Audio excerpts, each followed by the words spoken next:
ignited mind of the youth is the most powerful resource on the earth, above the earth, under the earth. महान वैज्ञानिक भारत रत्न अब्दुल कलाम के ये विचार प्रेरणा देते हैं, जो कहते हैं कि यदि इस धरती पर कोई सबसे सर्वशक्ति संसाधन है तो वो युवा मस्तिष्क है। इसलिए संसद टीवी युवाओं के बीच जाकर न्यू इंडिया डिबेट आयोजित करता है, जिसका मकसद भारत के युवाओं की आवाज़ को राष्ट्रीय मंच देना है। तो आइए असम के सिलचर में नेशनल इंस्टीट्यूट ऑफ टेक्नोलॉजी में युवाओं के बीच जाकर शुरू करते हैं न्यू इंडिया डिबेट।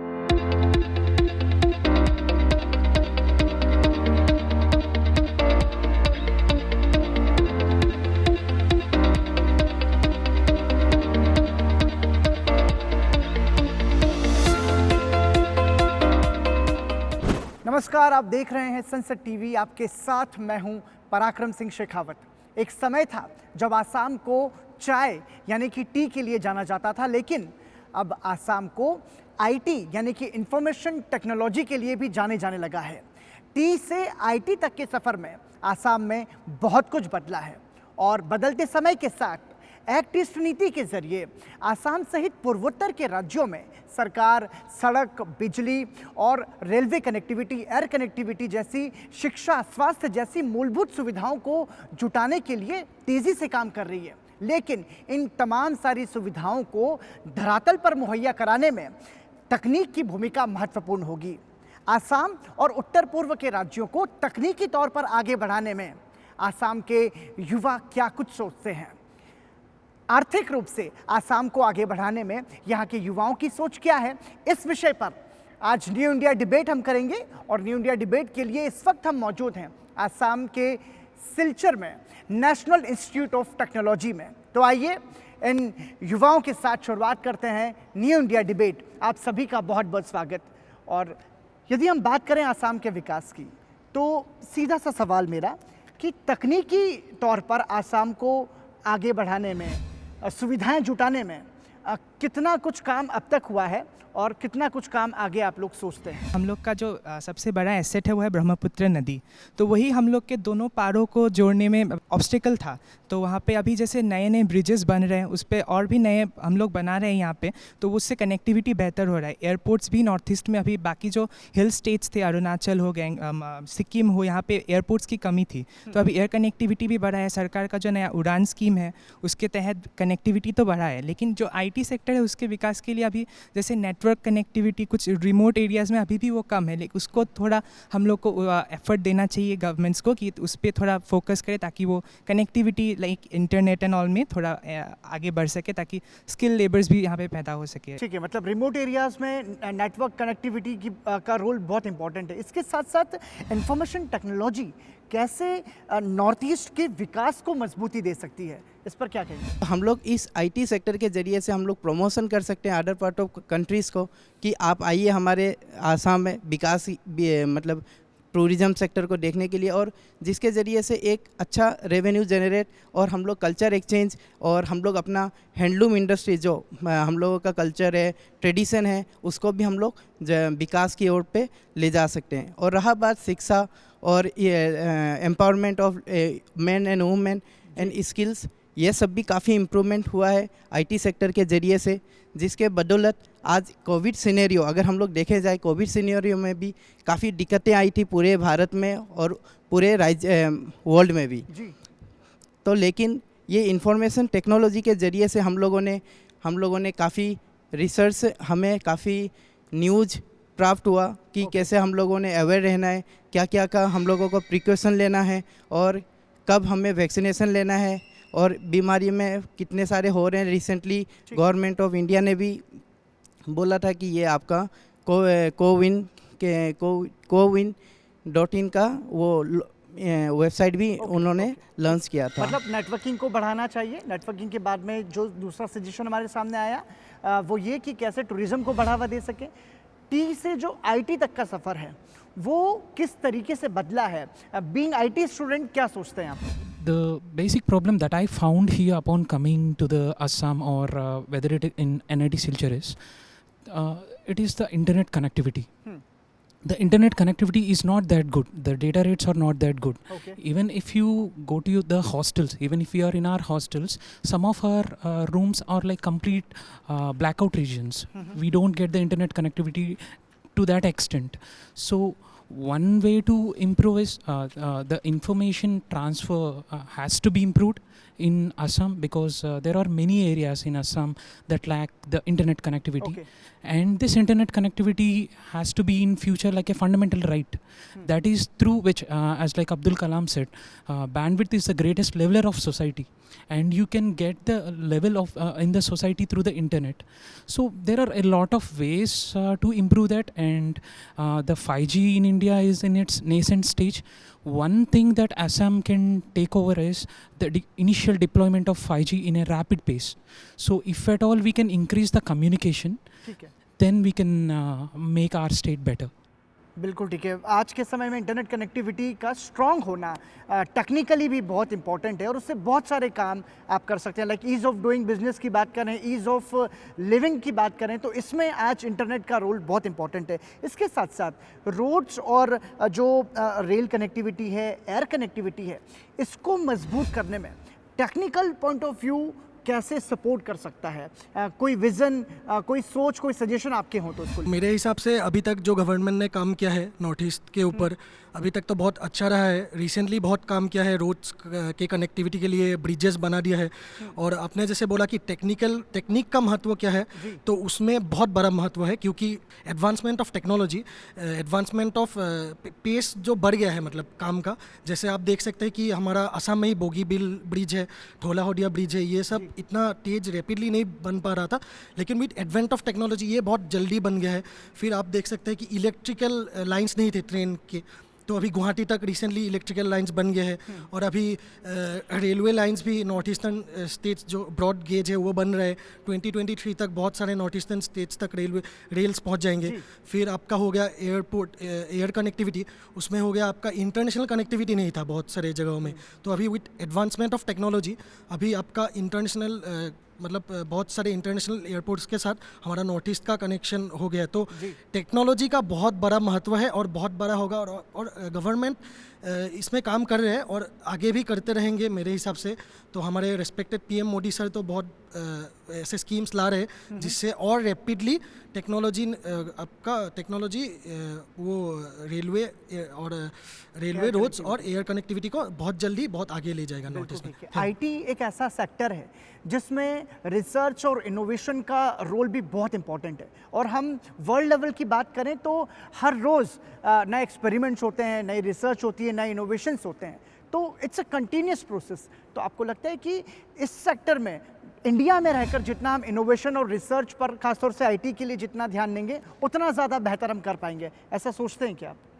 लाइक आपने जो बोला कि इसमें रिसर्च का बहुत बड़ा महत्व है, ऑफ कोर्स है सर। अगर हम लोग को डेवलप मतलब हमारे स्टेट के रिगार्डिंग हम लोग को चलना है, इंडिया को आगे बढ़ाना है, तो ऑफ कोर्स हम लोग को जो स्किल्स है वो डेवलप करना चाहिए। और स्किल्स अगर डेवलप करना चाहिए तो of course it will be like research and development, it's the like they will be playing a very huge role into the like development of the skills. So yeah it's very much true.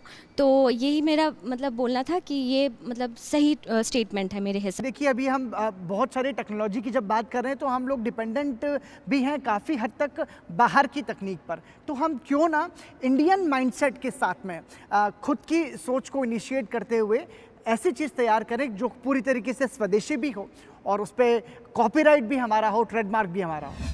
पहले तो हमारा जो economic था India का, तो वो था exogenous इन technology, मतलब कि हम बाहर से जैसे जर्मनी से, जापान से और बहुत सारे कंट्रीज से हम टेक्नोलॉजी और मशीनरी प्रोडक्ट सब मतलब इंपोर्ट करते थे और उसको यूटिलाइज करते थे। लेकिन धीरे धीरे एजुकेशन का डेवलप होता जा रहा है, आईटी सेक्टर का डेवलप होता जा रहा है, तो धीरे धीरे ये टेक्नोलॉजी मतलब जो एक्सोजीनियस है वो एंडोजीनियस तक मूव करता रहता है। मतलब कि हम अपना टेक्निक खुद बनाते हैं और उसको खुद मतलब कि मशीनरी प्रोडक्ट को हम यूज करते हैं हमारी इंडस्ट्री कंपनीज़ में, और हमारा जो प्रोडक्टिविटी को हम एनहांस करते हैं।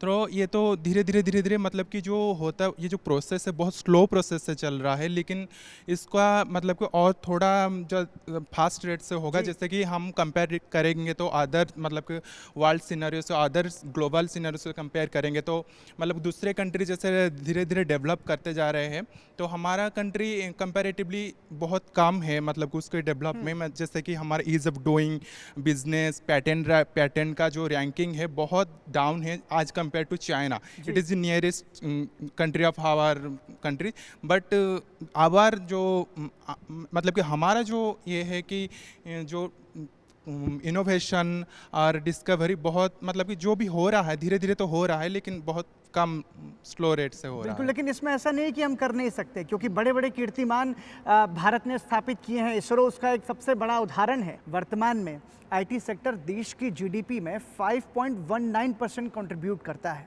इकोनॉमिकली इंडिया को आगे बढ़ाने में, मजबूत बनाने में कैसे आईटी सेक्टर अपना रोल प्ले कर सकता है? इंडियन इकोनॉमी हमारे ऐसे आईटी फील्ड की वजह से बहुत इंक्रीज़ किया। जैसे हमारे ये आईटी फील्ड ये बहुत इंडियन मेन वुमेन को अब्जॉर्व कर रहा है in their IT hub which are recently growing on these IT hubs in many places, like after Mumbai, Chennai. After that, in Northeast, there are also IT hubs they are making some IT hubs. And due to this COVID, economy बहुत बुरे तरह से hit किया है, but still IT is trying to recover it. IT is they have launched the work from home concept. From there, many Indian men they are improving themselves. They are trying to build up some there's like kuch e-commerce, IoTs, in AIs. Yes, AIs, NLPs. Actually, here the languages are different, like Boro languages or many languages which other persons cannot that understand. So NLP is there, like natural language processing. So here IT, what they are doing, they are translating this into our comfortable English, Bengali or some Hindi languages. So communication is just more way better now. So that's why IT में अब जो हो रहा है कि improvement बहुत ज़्यादा हो रहा है, क्योंकि ऐसे कनेक्शंस बहुत बढ़ रहा है और अंडरस्टैंडिंग्स भी बढ़ रहा है। सो इसके वजह से आईटी में इतना तो ऐसे आईटी सबको चांस दे रहा है कि grow up, you can do anything. बिल्कुल ठीक है, और मैं आपके पास भी आऊँगा, लेकिन फ़िलहाल हम रुकेंगे एक छोटे से ब्रेक के लिए। और ये बात बिल्कुल सच है कि आईटी की नींव पर ही विकास की बड़ी और मजबूत इमारतें खड़ी की जाएंगी, जिनके माध्यम से हम देश को आगे बढ़ाएंगे और पूर्वोत्तर जैसे जो इलाके हैं देश के, उन्हें भी आगे बढ़ाएंगे। फिलहाल न्यू इंडिया डिबेट में रुक रहे हैं एक छोटे से ब्रेक के लिए, बने रहिए हमारे साथ। ब्रेक के बाद एक बार फिर आपका स्वागत। आप देख रहे हैं new India debate. Assam Silchar के नेशनल इंस्टीट्यूट ऑफ टेक्नोलॉजी में हम मौजूद हैं और देश के भावी इंजीनियर्स, भावी साइंटिस्ट, भावी टेक्नोलॉजिस्ट हमारे साथ हैं। उनका माइंडसेट क्या है पूर्वोत्तर को तकनीकी रूप से आगे बढ़ाने में, इस पर हमारी चर्चा लगातार जारी है। ब्रेक पर जाने से पहले जीडीपी पर हम चर्चा कर रहे थे। आप क्या सोचती हैं, आईटी सेक्टर इंडिया के जीडीपी को बढ़ाने में क्या रोल प्ले करता है? My name is Deepi Thakur, I am from MBA 3rd semester. हाँ, वो जीडीपी बढ़ाने के लिए आईटी सेक्टर बहुत महत्वपूर्ण भूमिका वो लेती है, क्योंकि हम लोग ने देखा है जो कोविड-19 के वजह से हम लोग घर से नहीं निकल पा रहे थे, तब हम लोग का सिर्फ एक ही हम लोग का सहायता था जो है टेक्नोलॉजी, जिसके वजह से हम लोग शॉपिंग भी कर सकते हैं, हम लोग ऑनलाइन मेडिसिन भी ला सकते हैं और नए नए टैलेंट भी उभर के आ सकती है। तो टेक्नोलॉजी हम लोग का इस वजह से जो ऑनलाइन बिजनेस हो रहा है, जो लोग अनएम्प्लॉयमेंट था उन लोगों का भी मतलब थोड़ा थोड़ा करके उन लोगों का इनकम करने का सोर्स निकल रहा है। सो टेक्नोलॉजी बहुत बड़ा महत्व प्ले कर रही है during the covid. Okay, GDP को लेकर के आपका भी कोई सजेशन था? जैसे दीपी ने बोला है कि अनएम्प्लॉयमेंट का मतलब रेशियो कम हो रहा है उसके हिसाब से, तो हम जानते हैं कि नॉर्थ ईस्ट में जो एमएनसीज का पार्ट है वो थोड़ा कम है रिगार्डिंग टू अदर स्टेट्स। तो इसी हिसाब से जैसे अगर मतलब जीडीपी अगर कैसे बढ़ेगा कि अगर हम एमएनसीज को जितना बुला सकते हैं, इंफ्रास्ट्रक्चर होगा तो एमएनसीज आएंगे नॉर्थ ईस्ट में। उनका जो हब है वो स्टार्टअप के लिए आएंगे नॉर्थ ईस्ट के लिए, तो उसके रिगार्डिंग वो एम्प्लॉयमेंट भी ज़्यादा से ज़्यादा बढ़ाएगा।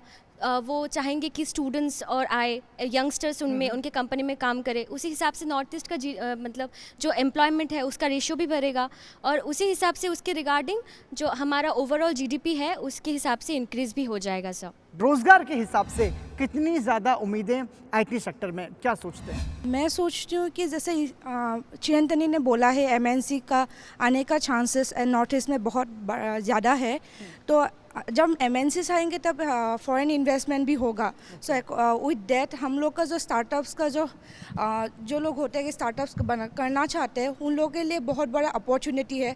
उस अपॉर्चुनिटी के साथ साथ एक एम्प्लॉयमेंट और भी ज़्यादा ग्रोथ होगा।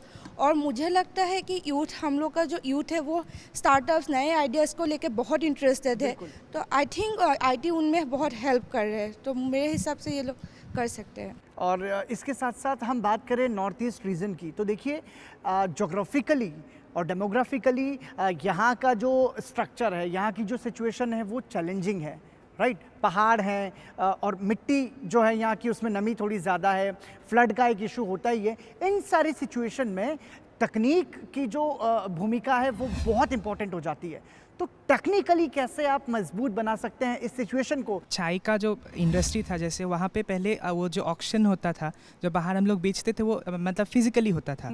अभी जैसे गवर्नमेंट ने एक आसाम में जो टी प्रोड्यूसिंग एरिया था जोरहाट बोल के, वहाँ पे एक ई ऑक्शन सेंटर का शुरुआत किया था। तो उससे क्या हुआ कि जो टी प्रोड्यूसिंग एरिया से टी को सीधा हम लोग मतलब लाइक IT के मीन्स से पूरे वर्ल्ड के साथ बेच पा रहे थे। तो ऐसे अगर इनिशिएटिव्स लिया जाए जिससे आसाम के सिल्क, आसाम के बैम्बू क्राफ्ट, इन लोगों को सीधे आसाम से ही पूरे दुनिया को दिखाया जा सके, ताकि वो लोग यहाँ पे बाई कर सके, यहाँ के लोकल प्रोड्यूसर्स को एक मार्केट मिल सके पूरे वर्ल्ड के सामने। तो ऐसे कुछ अगर स्टेप्स लिए जाए तो यहाँ पे वो हो सकता है।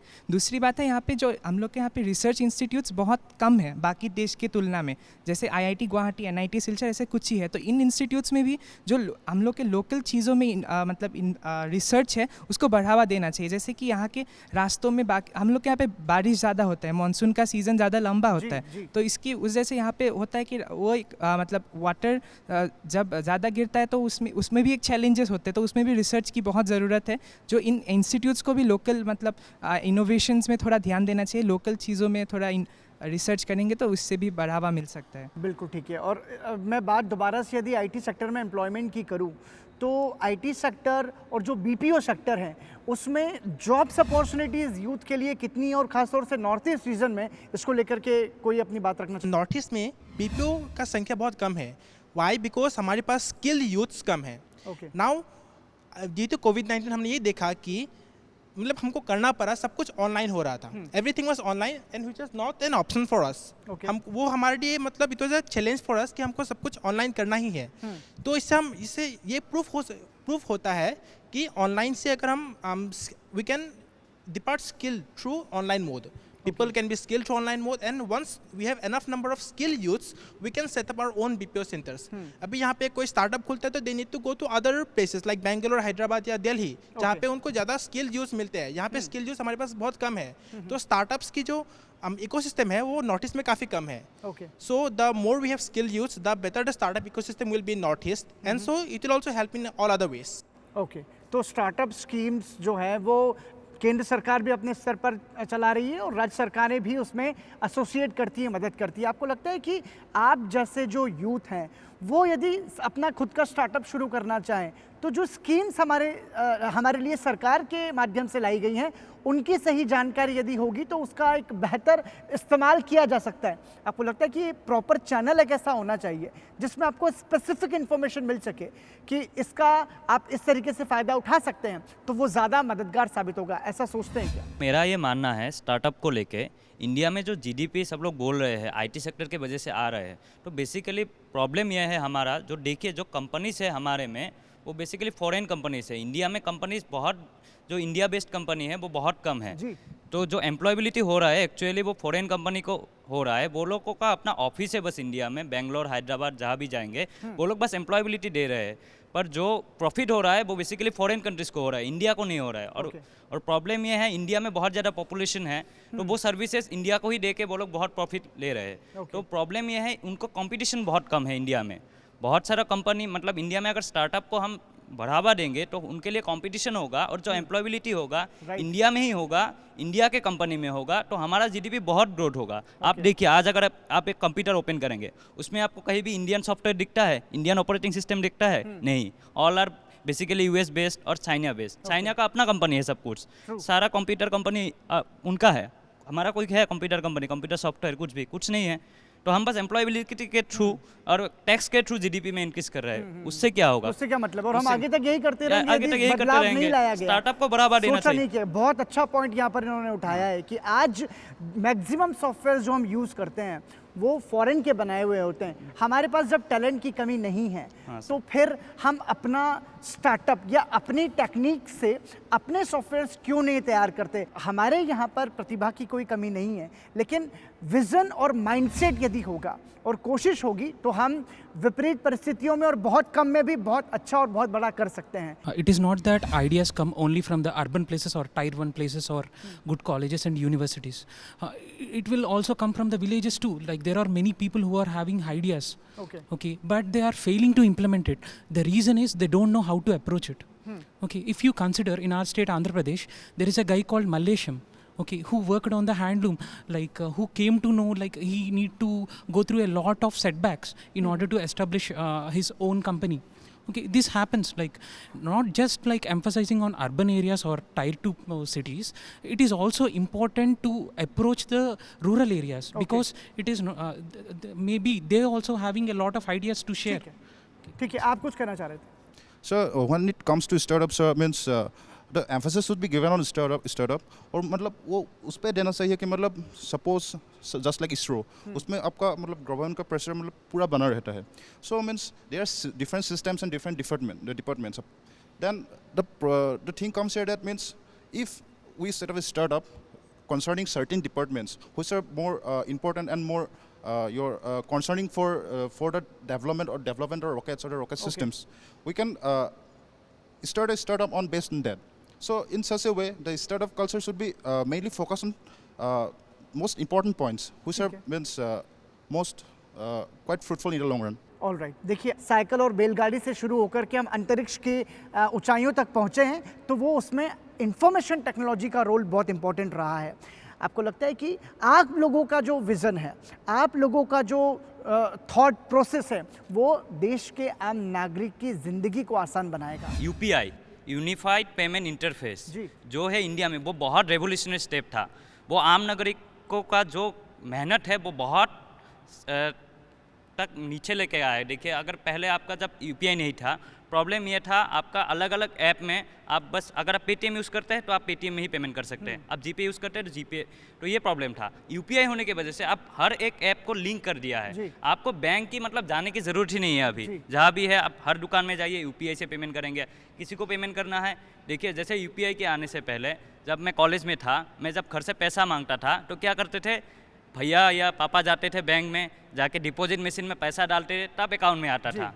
अभी जब बोलता हूँ कि मुझे पैसा चाहिए तो क्या करते थे, 10 सेकंड में 4 डिजिट के कोड में पैसा जीपे आ जाता है। और ये किसका टेक्नोलॉजी है? ये हमारा अपना है, इंडिया का यूपीआई हमने किया है। हाँ, तो ये अमेरिका भी हमसे फॉलो करना चाहते हैं, चाइना भी हमसे फॉलो करना चाहता है। तो लेकिन इस तरीके के डेवलपमेंट्स और ज़्यादा करने की ज़रूरत है। हाँ, और इसके लिए क्या चाहिए इंडिया को? एक्चुअली जो गवर्नमेंट को है, बहुत जगह जैसे हमारा बहुत सारा चीज़ें है जो ओनली गवर्नमेंट रिलेटेड कंपनीज को ही मतलब दिया गया है। जैसे डिफेंस सेक्टर जो है हमारा, जो जितना रूल है वो एक्चुअली डिफेंस कंपनी हमारे इंडिया खुद करते हैं, वो थोड़ा सा रिलीज करना चाहिए कि प्राइवेट कंपनीज को भी थोड़ा चांस दिया जाए। प्राइवेटाइजेशन की तरफ जरूरी है। जैसे अमेरिका में जो होता है, अगर किसी को कुछ बनाना होता है तो प्राइवेट कंपनीज कंपटीशन में लग जाते हैं, हमको बेस्ट बनाना है। इंडिया में भी ऐसा हो रहा है, अभी रिसेंटली हुआ। हेल्दी कंपटीशन जितना बढ़ेगा उतना ज़्यादा अच्छा डेवलपमेंट हो पाएगा। बिल्कुल ठीक है, ठीक है। एक इम्पॉर्टेंट सवाल मेरा, मैं चाहूँगा कि उसमें वो भी कमेंट्स करें जो नहीं बोले हैं। नॉर्थ ईस्ट रीजन में 3 C's का बहुत इंपॉर्टेंट है गवर्नमेंट के हिसाब से, कॉमर्स, कल्चर एंड कनेक्टिविटी। आपको लगता है कि इन तीनों चीज़ों में जो टेक्निकल रोल है वो एक बहुत बड़ा बूस्टर और गेम चेंजर साबित हो सकता है इन तीनों चीज़ों को डेवलप करने में? I am talking about commerce, culture and connectivity. Mic दीजिए। मैं इस विषय पे एक एग्जांपल दे के बताना चाहती हूँ। जो रिसेंटली हम लोग का मतलब 2020 जनवरी में जो हम लोग का फिल्म फेयर अवार्ड हुआ था, वहाँ जब फिल्म फेयर अवार्ड की वजह से कल्चर का हम लोग का असम का कल्चर बहुत दिखाया जा रहा है, पूरे मतलब इंडिया में दिखाए जा रहे हैं और बाहर भी जो लोग मतलब फॉरेन में रहते हैं, जो मतलब हम लोग के बॉलीवुड के एक्टर्स को फॉलो करते हैं, वो लोग भी हम लोग का कल्चर देख रहे हैं। तो इस फिल्म फेयर की वजह से मतलब हम लोग का वो कनेक्टिविटी हो रहा है फिर से। मतलब ये तो सिर्फ आईटी की वजह से ही हो रहा है, क्योंकि आईटी ही सब लोग को दिखा रहा है, टीवी में सबको दिखा रहा है। और हम लोग का कॉमर्स मतलब कॉमर्स रिलेटेड हम लोग का बहुत बिजनेस ग्रो भी हो रहा है, जो जैसे कि टूरिज्म में बहुत फ़र्क आ रहा है कि कोई लोग असम देखने के लिए आ रहा है, हम लोग की कल्चर मतलब ग्रो कर रहा है। तो ये सब में आईटी सेक्टर बहुत इंपॉर्टेंट कर रहा है। ओके, तो आईटी सेक्टर का जो रोल है वो अपने आप में देश के विकास को आगे बढ़ाने में एक बहुत बड़ा कीर्तिमान स्थापित कर सकता है, लेकिन बहुत ज़रूरी है उसके लिए